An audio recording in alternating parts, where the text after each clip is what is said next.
Welcome to my hometown of Jamestown, North Carolina. As usual on my channel, we'll be talking to ghosts, but probably not in the way that you'd expect.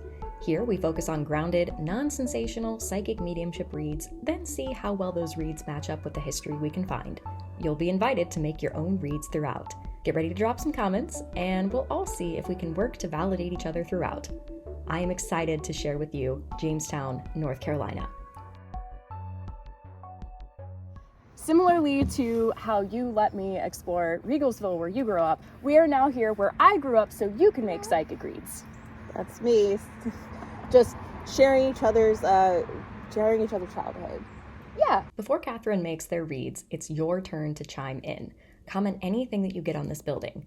Take a good grounding breath and check in with your intuition. We all have intuition. Do you see any pictures in your mind's eye? How about hearing the sounds of memories in your mind? Any emotions or physical feelings? Trust yourself. You may be surprised at what you get. Quakers. It's calm. It's more centered.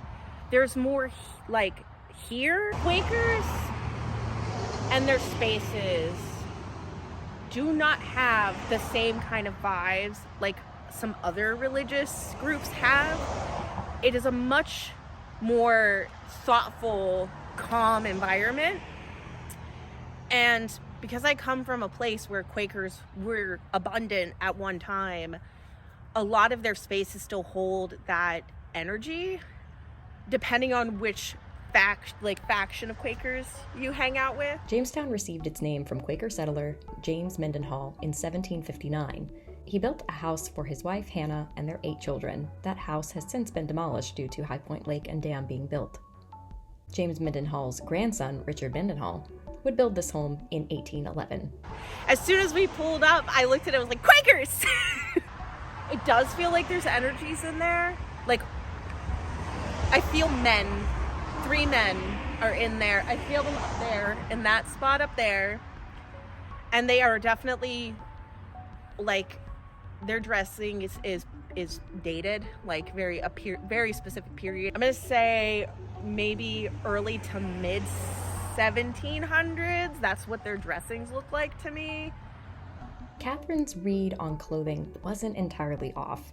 Quakers were known for their non-flashy and traditional clothing. Katharayn seeing men in something that looked like it came from the late 1700s, early 1800s still tracks with the time period. They feel like they just kind of keep an eye on things. They're not there to be like, get out of our meeting house. But they're so, they feel a calling to stay and just watch as things progress and be a part of the community in their own way. They're not stuck here, but they like to be here because it's a place that they spent a lot of their time. Was there I ask, there was something else that was going on here,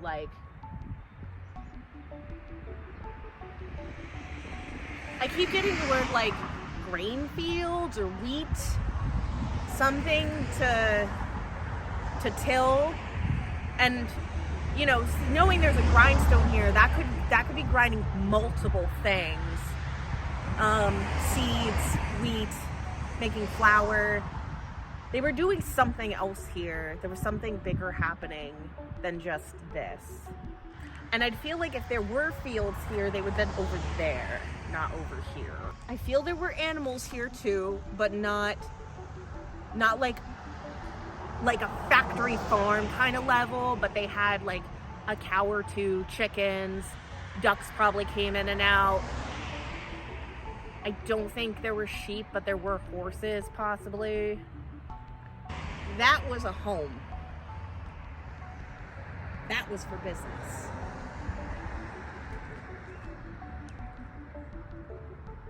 That feels homey, that feels work.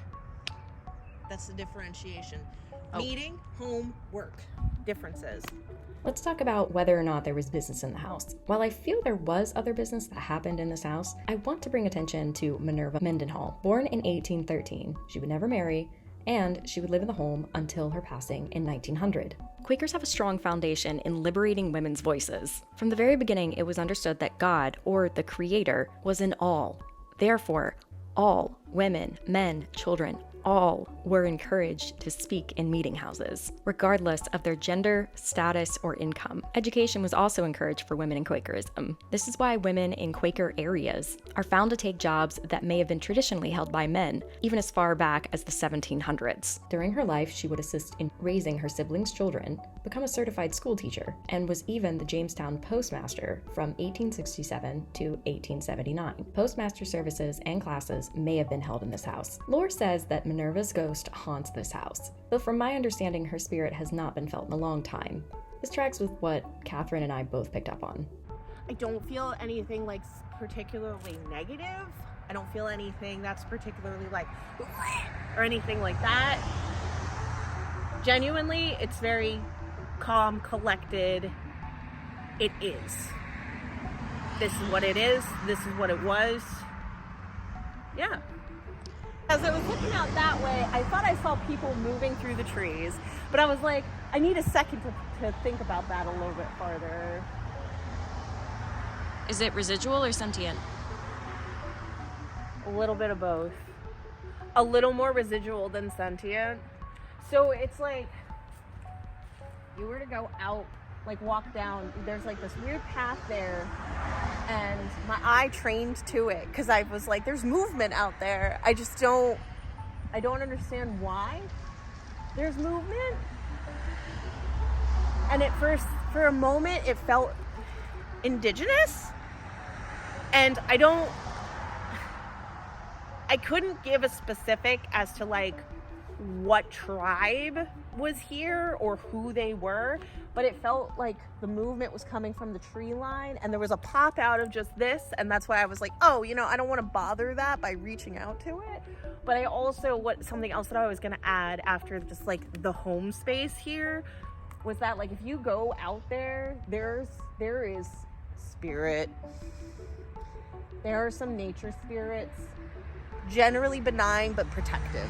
Like this is once you get past a certain line, there's a specific space out there that you probably should just kind of leave alone. It's theirs, so don't. I also know there's a water spirit out there somewhere. I can feel it. I just don't know where the water is. It's somewhere past this like pathway. It's a lot of different things happening in this space at once. If you're focusing here, you'll get one, but if you look out past it and like push your energy out farther to read it, that's what I feel out that way.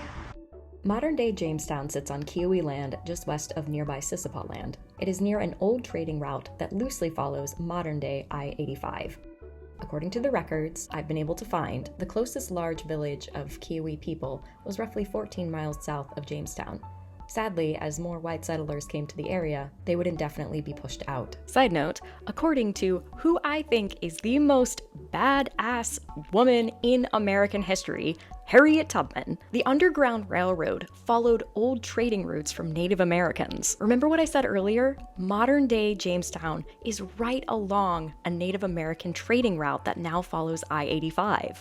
The Quakers' involvement, in addition to those Native American trading routes, would result in many enslaved people finding their freedom. While it cannot be officially confirmed with evidence, as such records had to be extraordinarily secret for safety of everyone involved, it is understood that the Richard Mendenhall house was playing a part in the Underground Railroad. Prior to the war, the Mendenhalls had already sent formerly enslaved people west for their protection. They intended to follow them, but with tensions that would eventually lead to the Civil War, the family found greater purpose in staying behind to help Black people reach emancipated states in the North. But before we move on, a quick message from our sponsors, my Patreons! Are you looking for pre-released ghost skits, courses on how to grow your own psychic skill sets? Because yes, anybody can do that. Online community and discussions, live workshops with me, merch, and more. Check out my Patreon. Patreons help me fund this content so I can make learning available to everyone. Everyone deserves to learn and grow and trust their intuition. If you're looking to take the next step in your growth, check out the link in my description. And now, back to the video. This is the Mendenhall home place. It is specifically called a home place because there's a distinction between a home place and a plantation. One thing about Quakers is they were an active part of the Underground Railroad, and this was a stop on the Underground Railroad, which is why I asked about movement of people. A lot of those people would not have been here for long. It would have been a stop. And yes, there are a lot of local ghost stories about these locations, specifically for not people trying to scare one another, but just because people care about this place and they want to oversee it. Now it's a museum, and it's so interesting that you mentioned a man, because while it's closed today, I went up to the door to get a quick shot of the historical plaque. And I got a sort of like, I felt like it was a man who said, ma'am, you know, this sort of like kind but professional, we're closed today. This is closed today. And so I was just like, oh, I just want to get the plaque and then I'll, you know, move back respectfully. This is a very unique place because oftentimes I think when people think of the South, they automatically think that enslaving people was necessary in order to do anything that was done. And while exploiting people got a small amount of people profits, this is a unique understanding of how it was not necessary in order to have a successful home place. The movement of the water back there, I can actually hear a little bit of water. It would go into the river. This was part of, I don't know if this was the mill proper, but they also had a house within their family that was closer to the river. Now it's a lake. So it would have been a lot of mill activity. There would have been a field, to my understanding, right where you were feeling it was. This would have been a home place primarily, though I will need to check this. It may have also been a place where meeting was held before the meeting house in Jamestown was built. Another thing is Quakers, generally speaking, while they were a part of the colonists and colonizing Native people's land, they were not a violent people. They were pacifist. Oftentimes they did try to work with Native peoples to live around them rather than move them out. And you see this in this area. Native peoples were here. I know where I grew up and where my grandparents were, arrowheads would be found out in the cornfields. Those would have been older cornfields as well. Though this area here, to my understanding, and I'm going to check this, was not directly associated with a native village. Otherwise, I don't think they would have built here. This would have been no man's land. You wouldn't have seen anybody for miles and miles and miles and miles. So they were truly on their own here, just doing what they could. So it would have been very, very stupid of them to create issues with the Native peoples because they would have had no backup. And so there had to be a kind of collaboration here. Otherwise, they could have been either moved out or wiped out entirely. That was a secondary house that was built. And that, by the time that was built, I don't think that would have seen any meetings proper because the meeting house would have been built by then. So what you're saying about that being a house and a meeting house, that being just a home place house, and then this over here being for work, which we're gonna get to that does track as well. When I first saw it, it gave me, it's the kind of place you would see, like, and you would go, ugh, you know, I don't want to go in there. It feels weird. Oh, hold on. I'll say, hold off on that building because I want to do a separate take on it. I didn't say a word. Strike it from No, the record. it's fine. That'll be the teaser Okay. for the next one. Hey, Algorithm 101. If you want these videos to show up on your feed, you gotta like and comment. Even better, I'd love for you to subscribe. Thanks for watching.